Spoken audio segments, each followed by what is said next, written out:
This video we look at Oregon versus USC in a game that the final score was a lot closer than it really was. Oregon dominated for most of it, obviously towards the end. Caleb Williams, USC found a way to claw back, but as we'll see right here, Oregon physically dominated this game for the most part. Should have put it away a lot sooner. And some of you guys I know hadn't seen this game. I get it. It started at 10 o'clock, 11 o'clock on the East Coast. Guarantee you 90% of you didn't stay up to see the end of it. But we're going to take a look at Oregon's offense in this one, see how they dominated against USC. This first play that we have right here is not just a picture-perfect play, but it is counter running this direction. So what we really have on here is just to see the physical domination that they showed for most of the night right here. This double team on this 3-tech, getting hip to hip, walking that dude back 5 yards.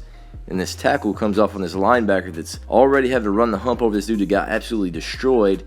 And he gets rocked too. So these dudes, right guard, right tackle for Oregon, absolutely dogs right here. Moving that dude 5 yards deep and rocking linebackers and letting their guy get vertical right there. Anytime you have that much movement, it's going to be really hard to stop. Even though here on this counter, Dean does a pretty decent job of trying to wrong shoulder and get vertical to knock off this second puller. But with that much penetration, there's going to be a gap right there. So these two guys did a decent job. These guys over here, linebacker that's getting rocked, and especially this D tackle, they got absolutely walked back.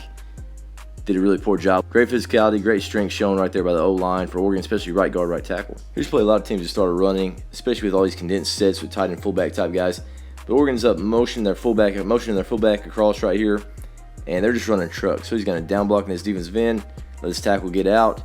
He's going to block down the outside linebacker. You also got this tight end fullback that's wrapping around right there. So now you got two pullers. So again, it turns into just a buck sweep. These guys down blocking, pinning everything, pitching outside. You got a fullback tight end pulling, and you got a tackle pulling. Kick right there on the corner.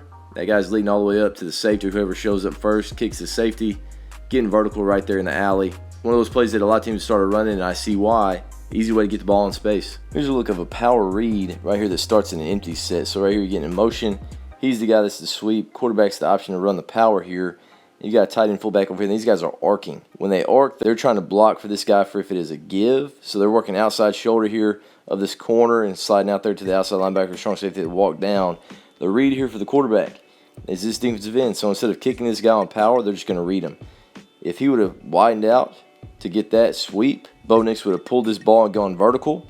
And right here up front, as you're looking at it, he's going to block back. They're blocking down. He's blocking through that hip up to the backside linebacker, pulling for the front side linebacker, gap hinge to the backside. So right there, there's your blocking scheme. This defensive end squeezes. So he would have been in the way if they get a pull right there to get downhill, so they hand that. He circles that dude. You got two lead blockers out there on the edge, up on the safety. Not a huge play, but right there, just a little bit of option. Don't have to block a defensive end even. Get outside. Get a good first down right there. Decent gain on 3rd and 3. This one right here is the exact same call. Very similar spot on the field. Here for Oregon again. Come in motion right here for the power read. These guys are arcing here to the outside. Here's your read for Bo Nix. Still going power. So down block and work to the backside. Block back. Gap hinge. Pull for the front side linebacker. And again, this end squeezes. He's trying to take on that puller. Hand the ball. Last time they had an extra guy right here that fit outside, and I think it was a safety or a linebacker. Or on this one, this linebacker steps in, and he's able to circle this guy on this one. So a great block right there, absolutely smoking that corner. Get up to the safety here, outrun the unblocked guy, and now you got everybody taken care of. Outran this linebacker, everybody else is chasing.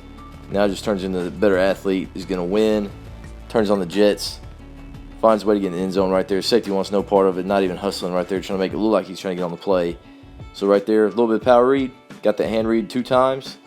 Sprint to the end zone right there. Big touchdown. Final touchdown of the night for Oregon. And it was a big one. We know they only won by 9. But right here going up 35, soon to be 36-14. Here's another look at this trick play. This time they don't motion a guy across, but they down block right there. Tackle pulls around to lead, and they just get a quick toss. Double that dude up to that outside linebacker. So good job right there being patient, not just leaving your guy. So he helps him out a little bit. Now he works up. There's the tackle getting out there. Tons of space. Gets all the way up to the safety. Kicks that safety. Now he's rolling, making a cut off of it. Look at these big linemen that are so far downfield. Really not doing a great job blocking anybody, but right there, they're at least in the way. Big bodies out there in space. Another great play right there. That truck play, getting the ball in space. A really good part right here was these two guys working this defensive end right here. Make sure they had that edge, and they get up late, allowing that tackle to get around. back to get in space right there, which that's all you're looking for. Find a way to get that back in space. Here's a good look right here.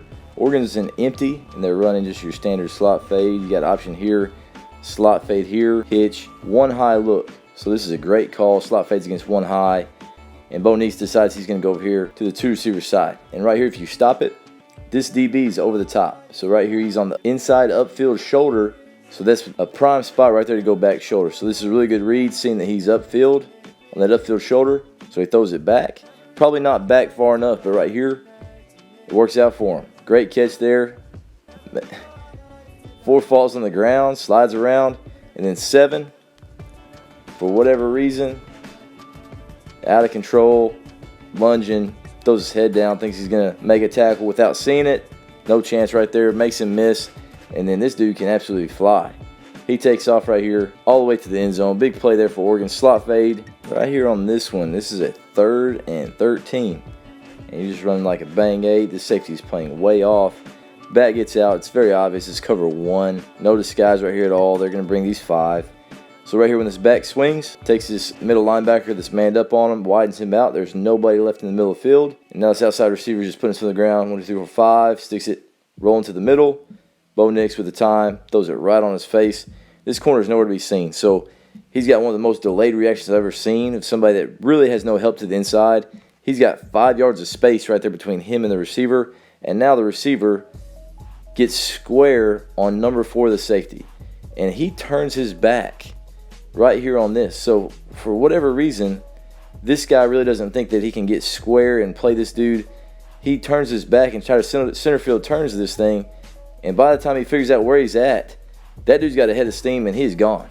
Again, Oregon Ducks are absolutely flying. And USC looks like they're stuck in mud and they can't change direction at all. So cover 1, playing way off, can't change direction, can't even come close to putting a hand on this guy from nearly 90 yards out on a 3rd and 13. So say what you want, that was really embarrassing to go to the house right there on something along those lines, especially on a 3rd and 13, because typically you can have a little bit of help and assume there's going to be a pass right here. But it looked like USC was shocked that this thing got thrown. Definitely didn't want to tackle when that thing got in space. With all the different movement things that are going on, your check swinging here, you're running a stutter and go down here, and they're just running 2 verticals right here where you got a seam and you got outside vertical. And what they see is it just ends up rolling to a cover 3. So right here, great job by Bo Nix figuring it out and seeing it.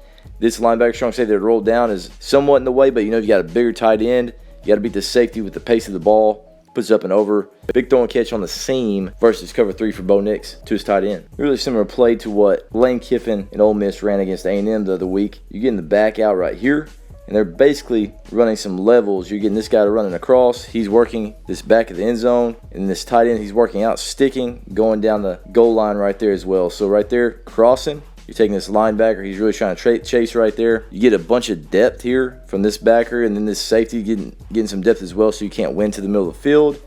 Sticks, goes to the middle. That guy's already occupied. He's beaten with leverage. So there's your tight end, big body guy on the goal line. DN gets his hands up, just gets a piece of it. But you see, if they put it on his body right there, they're going to get that 2-point conversion on just that quick read. So what they're looking for there, back's getting out. He's really not a factor other than trying to stretch this, getting maybe a linebacker out of there. Looking 1 for if this vacates, maybe you're getting a hot, you can get this thing out. Then you're looking 2 to the second level. If these guys are getting a lot of depth, you know that opens it up for 3, working back to the middle of the field. Quick read. Just can't get it up and over this defense tackle for a completion.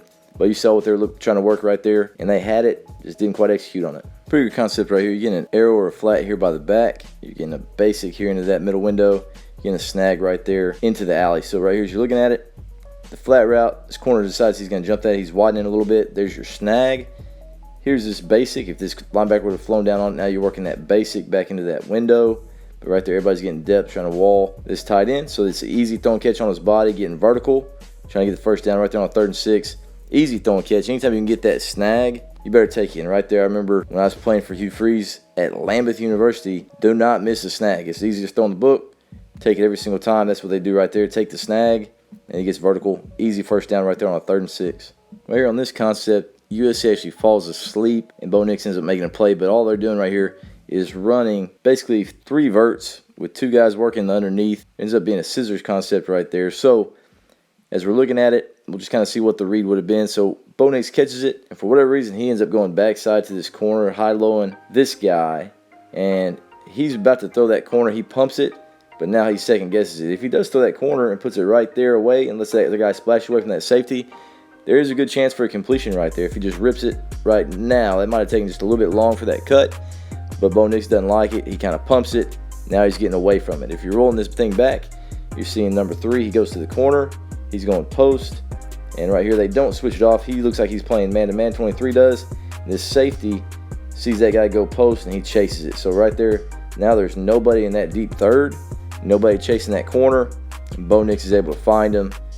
Put just enough on it. Good job getting down, making sure the catch. Easy touchdown right there for Oregon. Bo Nix making a play off schedule, getting out of the pocket, keeping his eyes up, throwing an accurate enough ball to make a play right there to a wide open guy. Here's a look right here. A little bit of motion from a bunch into a 2-receiver set right here. They're running some verticals on the outside. Running backs checking and swinging on this one. For whatever reason, USC's in a 3-high look. This is on a 1st and 10 with 1:13 left in the third quarter, so not an obvious passing down. But right there, you're getting verticals. He's gone. There's no blitz, so he checks out of the box, and there's nobody there. So I don't know if this is miscommunication. Definitely this is a busted coverage. But right there, he just flips it out there after everybody got a ton of depth on that check swing. And now the back's in space. Again, great play on a 1st and 10. If you can check deep, everybody's giving ground. Get it out to your running back and let him go in space. Anytime you get 11-12 on an easy completion on a 1st and 10, that's a great way to gain momentum and keep rolling as a team and as an offense. Last play to look at right here. They're trying to make it look like they're going power. 2nd and 11 in the 4th quarter with 8.5 minutes left, up by 15. So right here, you're getting a puller, and you're watching this fullback. He's taking on this defensive end, and then he's just going to slip that guy. And now there's your option right there as far as the screen. He's flipping that defender by, being a viable option. Great job here by Bo Nix. Let's see what he does here. Gets a little bit of a pump and then goes up and around. Great job being an athlete, putting it on his body, giving him an easy chance to get upfield. And now you see everybody's basically out in front other than this puller. This guy pulled. Everybody else just basically ran like they're down blocking. He's gap hinging, and then they're just getting out here to lead. So really good design. QB's looking over here at this single receiver, trying to sell it, trying to get some bodies rolling that way. You get that safety that way. These linebackers just staring at the quarterback. Now they're getting it pinned. You got extra receivers out there. Flips it down to the tight end. Tons of dudes in space right there. Not many USC defenders. Getting vertical, playing fast with a big body dude. Anytime you got a tight end, a guy like that can get vertical, it's going to be hard to stop. Right there, you got all these safeties, corners just diving at ankles, hoping to get a piece, and that's what they do. Get just enough of this tight end and his ankles to get him on the ground right there. But great design on the screen, showing power, showing pass, showing a lot of different things, and then just checking it down there to the tight end in space with 4 dudes out in front, creating a big play right there with the misdirection. Just want to say I really appreciate you guys watching, and if you got any value out of this, please like and subscribe and comment. Tell us what games you want to see us break down in the next week and how you think the Oregon Ducks will do for the rest of the season. Think they're going to be able to win the Pac-12, get the playoff? We're really not sure. Bo Nix got a chance at the Heisman Trophy, but let us know what you think and what games and what offenses you want us to see. I had a comment today about Jedfish in Arizona, which that'd be an interesting one. I've seen a couple of their things, and they've done a really good job. But anyway, like and subscribe. Think about offtheLidDesigns.com if you want some of our merch. Help support the channel. So we'll see you guys in the next video. Thanks again for watching.